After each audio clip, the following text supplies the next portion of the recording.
Hello student, कैसे आप लोग। मैं प्रियंका पीके जीएस एकेडमी में स्वागत करती हूँ। जैसा कि आप देख रहे हैं, सीटेट का रिजल्ट जो है आपका आ चुका है। कल शाम में आपका देर रात तक आ गई थी। और उसके बाद क्या है कि बहुत सारे स्टूडेंट जो है इसमें पास भी हुए हैं और बहुत सारे स्टूडेंट जो है फेल भी हुए हैं। कुछ स्टूडेंट ऐसे हैं जो मझधार में अटके हुए हैं। मझधार में अटके हुए वाले कौन से स्टूडेंट है, तब देखिए उसमें कुछ ऐसे स्टूडेंट है जिनका नंबर जो है 76 आ रहा है, 77 आ रहा है, ठीक है। किसी का 82 आ रहा है, 83 आ रहा है।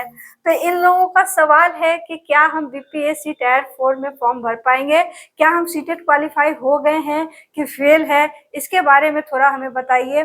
क्योंकि सुबह से हमारे पास जो है 2-4 ऐसे फोन कॉल्स भी आ चुके हैं, तो इसके बारे में हम लोग आप लोगों को बताएंगे कि अब जो है वो कौन से स्टूडेंट है जो 75 मार्क्स ला के भी जो है पास हो गए हैं और उनको जो है बीपीएससी टायर 4 में जो है फॉर्म भरने का मौका मिलेगा, ठीक है।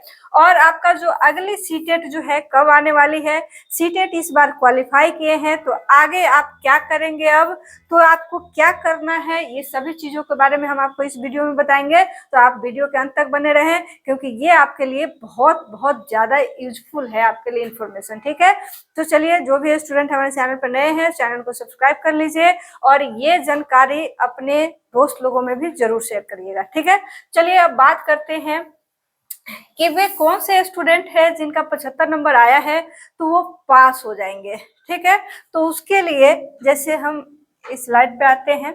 अब देखिए, जब बीपीएससी ने आपका जो है ये आपका ऑफिशियल जो है नोटिस आया हुआ था उस समय, नोटिफिकेशन।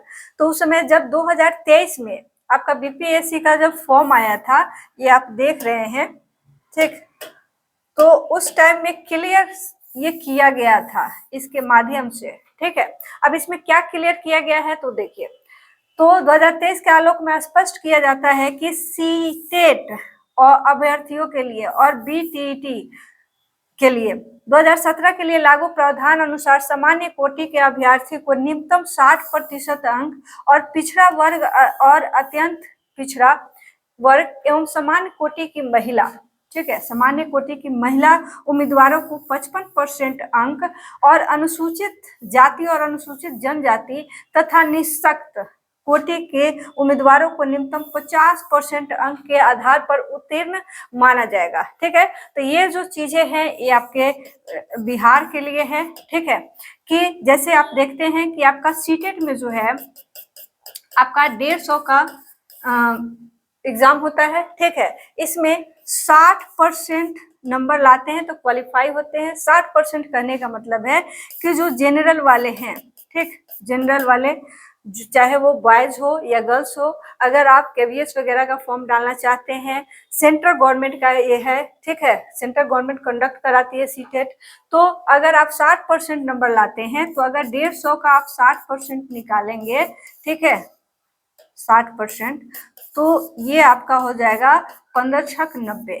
तो 90 नंबर अगर आपका मार्क्स आ रहा है तो आप बिहार के एग्जाम जैसे बीपीएससी टीचर में तो फॉर्म भरेंगे ही भरेंगे, इसके अलावे आप केवीएस वगैरह के लिए भी आप एलिजिबल हो जाते हैं, ठीक है।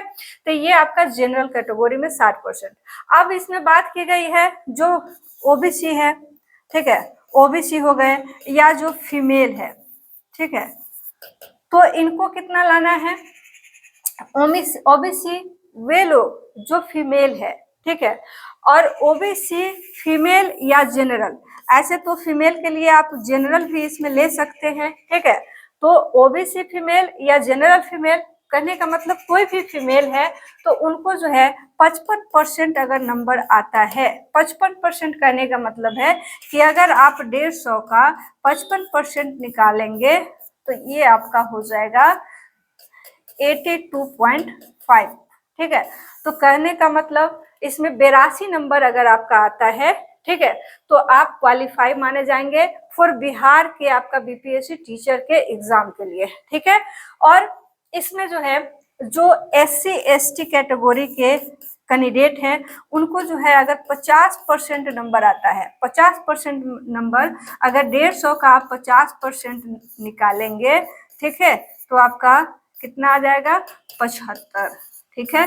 तो जिन भी स्टूडेंट का जो है 75 नंबर आया है या 75 से ज्यादा नंबर आया है, जैसे हमारे पास एक फोन कॉल में आया था कि हमारा 76 नंबर है तो क्या हम पास है, तो हमने उससे पहले सबसे पहले पूछा कि आपका कैटेगरी कौन सी है, तो वो बताया कि हम एसटी में आते हैं। ठीक है, तो एसटी में आते हैं। अब पहले ही, अब कल से वो बेचारी दुखी बैठे हुए थे, और जैसे ही उसको ये पता चला कि नहीं हम तो क्वालिफाई है अपने कैटेगरी में, तो खुश हो गई। अब खुश होने के बाद करना क्या है आगे, तो देखिए अब जिसका तो रिजल्ट आ गया वो तो आ गया, और जो इस कैटेगरी से बाहर हो गए, मतलब जिनका रिजल्ट नहीं आया, उनको भी दुखी नहीं होना है। ठीक है, क्योंकि आपका जो है तुरंत जो है नेक्स्ट सीटेट का एग्जाम आपका जुलाई में जो है होने वाला है। ठीक है, तो जुलाई में आपका एग्जाम होगा, तो उसके लिए आपके पास बहुत कम समय है, क्योंकि जो स्टूडेंट तैयारी करते हैं वो हमेशा समय को कम डाउन में उसको लगाते हैं, क्योंकि एक एक दिन आपके लिए भारी पड़ता है। और जिनको जो है सीधा कहना है एग्जाम जब होगा उसी समय पढ़ के एक दिन में जो है तीर मार लेंगे, तो वैसे स्टूडेंट ज्यादा फेल करते हैं सीटेट में। ठीक है, तो उनको देरी नहीं करना है, जिनका भी रिजल्ट नहीं आया है तो उन लोगों को माथा पकड़ के नहीं बैठना है, क्योंकि ये आपका कोई जिंदगी नहीं है। ठीक है, क्योंकि अगर पूरा इसी पे आ जाएंगे, इसी को दुख तकलीफ की तरह इसको झकते रहेंगे तो टाइम पास हो जाएगा। ठीक है, इसलिए अब आपका जुलाई में आपका सीटेट आने वाला है, तो इसके तैयारी में आप लग जाइए। ठीक है, जो कि हमारा जो कोचिंग है इसमें आपका ऑफलाइन भी तैयारी होता है और इसके लिए ऑनलाइन भी क्लासेस आपको यहाँ से मिल जाएगा, तो उसके लिए हमारे चैनल को भी सब्सक्राइब करके रखिए आप लोग। ठीक है, चलिए, तो जुलाई में आपका आ जाएगा, तो यहाँ से आपका टेंशन खत्म हो जाएगा। आप जुलाई के लिए तैयारी करिए। आपका जो है अभी मार्च चल रहा है, तो अभी 3 से 4 महीने आपके पास बचते हैं। ठीक है, चलिए, अब है कि जो स्टूडेंट पास कर गए हैं सीटेट, ठीक है, तो अब उनको क्या करना है, तो जो भी स्टूडेंट पास किए हैं वो हमारे संस्थान से भी पास किए हैं, उन सभी को जो है कॉन्ग्रेचुलेशंस, और जो और भी स्टूडेंट पास किए हैं उन सभी को कॉन्ग्रेचुलेशंस। ठीक है, अब क्या करना क्या है, क्योंकि ये आपका अंतिम परीक्षा नहीं था, असली परीक्षा, असली खेला जो है सीटेट के बाद अब आपका होने वाला है। ठीक है, जो कि आपका एग्जाम जो है कौन कंडक्ट कराती है, तो ये आपका बीपीएससी करवाती है। ठीक है, बीपीएससी कंडक्ट करवा रही है, तो सीधी सी बात है ये बिहार का आपका जो है बीपीएससी आयोग जो है बहुत पावरफुल आयोग है, और अपने लेवल तक जो है इसमें सवाल डालती है। ठीक है, जैसे सिविल सर्विसेज में सवाल आते हैं, तो कहने का मतलब जो है ये आयोग अगर कंडक्ट करवा रही है तो जरूर उस पैटर्न पे सवाल आता है। ठीक है, अब जो स्टूडेंट बीपीएससी टीचर का पहला, दूसरा, तीसरा एग्जाम में बैठा होगा और फेस किया होगा एग्जाम को, तो उसको समझ में आ गया होगा कि हाँ हमें करना क्या है। तो देखिए आप लोगों को क्या करना है, बीपीएससी टीचर के लिए आपका 4.0 जो आ रहा है, ठीक है, कब आने वाला है 4.0, इसके लिए भी हम आपको अलग से वीडियो बना देंगे, पूरा उसमें बातें बताएंगे कब आने वाला है, कब से फॉर्म फिलअप होगा। ठीक है, तो उसका एक अलग से वीडियो बनाएंगे।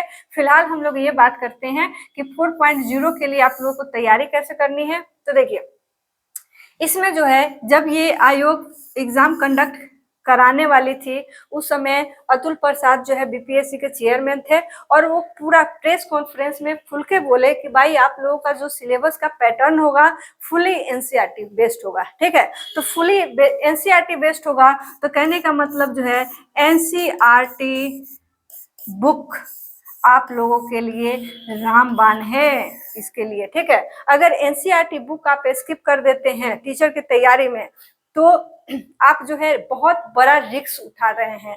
हो सकता है कि बहुत कम नंबरों से हो सकता है कि आप डिस्क्वालीफाई हो जाए, तो ऐसा रिस्क मत लीजिए। आप जो है एनसीईआरटी बुक को फॉलो करिए, पढ़िए, और इसके लिए जो है मैं अपने चैनल पे आप लोगों के लिए एनसीईआरटी की सीरीज जो है लेके आई हुई हूँ, जिसमें 6 क्लास से लेकर के आपका 12th क्लास तक का संपूर्ण एनसीईआरटी, जिसमें आपका सोशल साइंस और साइंस दोनों जो है कराया जा रहा है। बैच जो है स्टार्ट हो चुका है, जो आपको फ्री ऑफ कॉस्ट है, कहीं आपको कोई पेड करने की जरूरत नहीं है एक भी पैसे की। और इसमें पूरा जो है आपके बीपीएससी टायर 4 को ध्यान में रखते हुए इसमें पूरा प्लानिंग के साथ इसमें पढ़ाया जा रहा है। तो देर मत करिए, हमारे चैनल को सब्सक्राइब करिए, और यहाँ से जो है आप अपने तैयारी को एकदम कंफर्म करिए और रिजल्ट लाइए। ठीक है, तो यहाँ से अगर पढ़ते हैं तो आपका रिजल्ट पक्का है। ओके, तो उस सभी के लिए, आगे आर्मी एग्जाम के लिए, आपके बीपीएससी टीचर के लिए, टीचर बनने के लिए आप सभी को बेस्ट ऑफ लक।